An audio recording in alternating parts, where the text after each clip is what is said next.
हड्डियां तोड़ दी जाती हैं और उसके बाद उस वायलेंस के बाद जो खबरें सामने आ रही होती हैं कि पैलेट गन्स तक का इस्तेमाल हुआ है।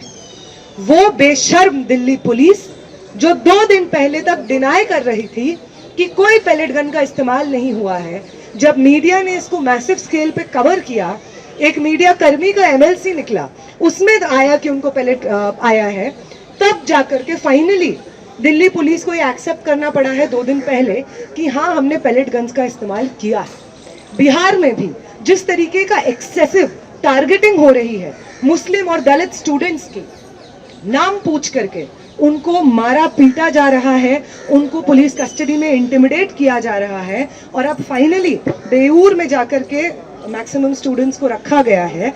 ये जो टारगेटिंग हो रही है बंगाल में, जिस तरीके से स्टूडेंट्स को चिन्हित करके मुस्लिम स्टूडेंट्स को जेलों में भरा जा रहा है, और जब पूछा जाता है बंगाल की सरकार में बैठे भाजपा के लोगों से और बंगाल पुलिस से, तो उनका ये कहना है कि हम मिसक्रिएंट्स को अरेस्ट कर रहे हैं, जिन लोगों ने उस दिन हिंसा की है हम उनको अरेस्ट कर रहे हैं।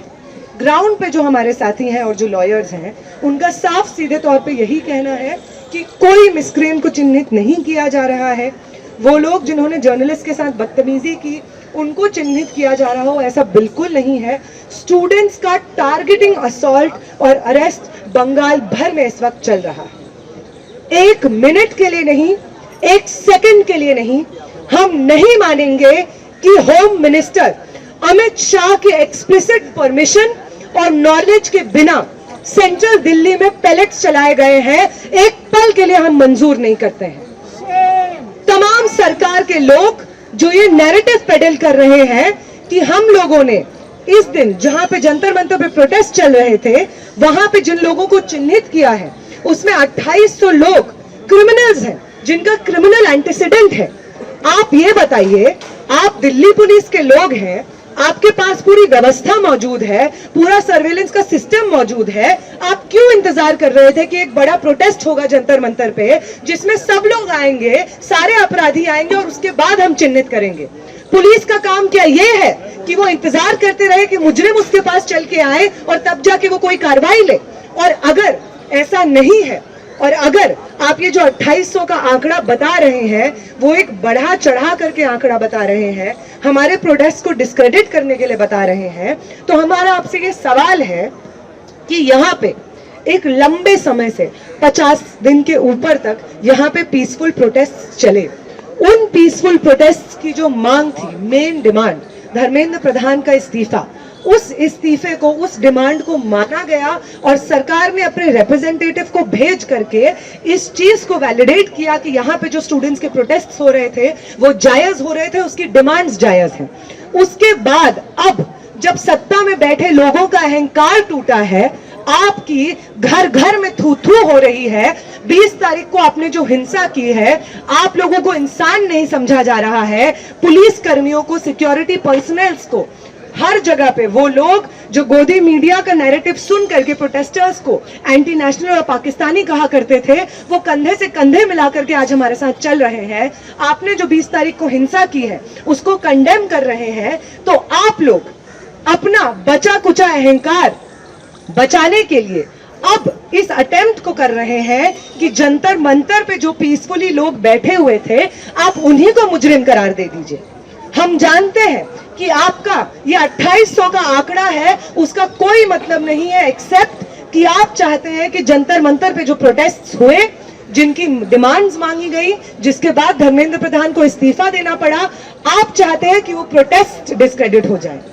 आप चाहते हैं कि आपने जो दूसरा आश्वासन यहाँ पे दिया था कि किसी भी एनडीए शासित राज्य में, भाजपा शासित राज्य में किसी भी पेपर लीक के खिलाफ प्रोटेस्ट करने वाले प्रदर्शनकारी पे कोई मुकदमा दर्ज नहीं होगा और जितने भी अरेस्टेड लोग हैं उन लोगों को रिहा कर दिया जाएगा। आप देश भर में अलग अलग भाजपा शासित राज्यों में अपने इस दूसरे आश्वासन से पीछे पैर मोड़ रहे हैं, मुकर रहे हैं और इसके खिलाफ अलग अलग राज्यों में स्टूडेंट्स प्रोटेस्ट कर रहे हैं। आप चाहते हैं कि 2800 का आंकड़ा बता करके, डिनाई करके कि आपने हिंसा नहीं की है, या लोअर लेवल के एम्प्लॉइज को, आप ऑफिशियल्स को बर्खास्त करके आप चाहते हैं कि हमारा ये जो प्रोटेस्ट है वो आप डिस्क्रेडिट कर दें और आप अपने अश्योरेंसेस से जो इस वक्त पैर पीछे खींच रहे हैं वो अश्योरेंसेस से आपको पैर पीछे खींचने का पूरा मौका मिले और साथ साथ आप हमारे ऊपर अपने क्रैकडाउन को जस्टिफाई कर सकें। हम यहां से कह देना चाहते हैं जेपी नड्डा को और तमाम सरकार के अधिकारियों को, रिप्रेजेंटेटिव्स को, कि ये चीज कि सेंट्रल दिल्ली में आम नागरिकों के ऊपर पेलेट गन से आप फायर करेंगे, ये एक टेररिस्ट और क्रिमिनल स्टेट की निशानी है।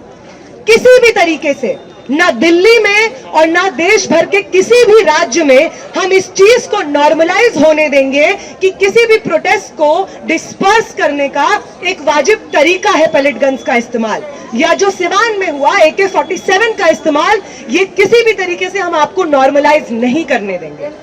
हम मानते नहीं है कि होम मिनिस्टर के एक्सप्लिसिट परमिशन के बगैर इस तरीके के ऑर्डर्स RAF ने कैरी आउट किए, दिल्ली पुलिस ने कैरी आउट किए। अगर आपको ये चीज इस पूरे जंतर मंतर पे और देश भर में जो छात्र आंदोलन चला है, अगर आपको उस छात्र आंदोलन की अच्छे से मांगे समझ नहीं आई हो तो आपको फिर से बता दिए जाते हैं। पहला, आपके निकम्मे नकारा शिक्षा मंत्री का इस्तीफा, और दूसरा, हमारे तमाम साथी जो पेपर लीक के खिलाफ लड़ रहे थे उन लोगों की जेलों से रिहाई और उनके खिलाफ दर्ज हुए तमाम मुकदमों को वापस लेना। और तीसरी चीज आप अभी सुन लीजिए, the commissioner of police of Delhi, the home minister of this country Amit Shah will not be allowed to escape without providing accountability for the pellet injuries to protesters. देश भर में जो ये एंटी मुस्लिम और एंटी दलित विच हंट हो रहा है protesters का, ये नहीं हो सकता है अगर explicit orders. I believe that the central government's representatives have completely gone back on their promises. The notification that has come out of Bihar and Assam has not been replicated in Bengal, and in any case the notice came out day before yesterday in Bihar and in Assam also sometime around that time, but till now the arrested students have not been released. MLA of Paliganj, Comrade Sandeep Saurav, who was leading the protests, he is still under jail 2 days after the notification came out. ISA activists Comrade Dhananjay, Comrade Dipankar, Comrade Sabha, Comrade Divyam, all of them are still behind jails. NSUI activist is still in Beur jail.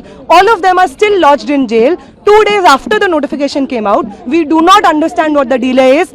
We do not understand what clear communication was left to be done with the representatives of the central government who assured us that no police action will be taken against protesters and everybody will be released. So far the government has gone back on it all. We have called for a protest in Bihar on the 30th of July. A similar protest has been called in Kolkata by students. It is going to take place either tomorrow or day after, which protest these protests are aimed specifically at the release of all of those students who are in jail right now. This movement is not complete. This movement is not successful until and unless all of our comrades, all of the protesters who are protesting across the country are released from jail and all charges against them have been taken back. Neha, do you think resignation was enough for an overhaul of an education system? No, resignation was of course the first step, and that is what we always said, that the people sitting in power, the people who've been chosen by the people of this country, public representatives must represent the public. If they have been chosen by the vote of the people, it is people's right to demand for their resignation, and all of them must be assured. BJP members of the BJP cabinet ministers must all fear that they will lose favor with people. They must not think that being sycophants of the BJP and the RSS will be enough for them to stay in power. This country is governed by the people, by the will of the people, and if they do not serve the people of this country, no matter what cabinet minister they are, no matter what favor they have with the BJP and the RSS, they will be brought down from their seats. They will all be removed from power. Neha, do you think that CJP should have continued till they get a... I will. अगर आपको ये हमारा video पसंद आया हो तो इसे like और शेयर करना बिल्कुल ना भूलें। साथ ही हमारे चैनल न्यूज गंगा को सब्सक्राइब और फॉलो जरूर करें ताकि देश और दुनिया की हर बड़ी खबर आप तक सबसे पहले पहुंचे।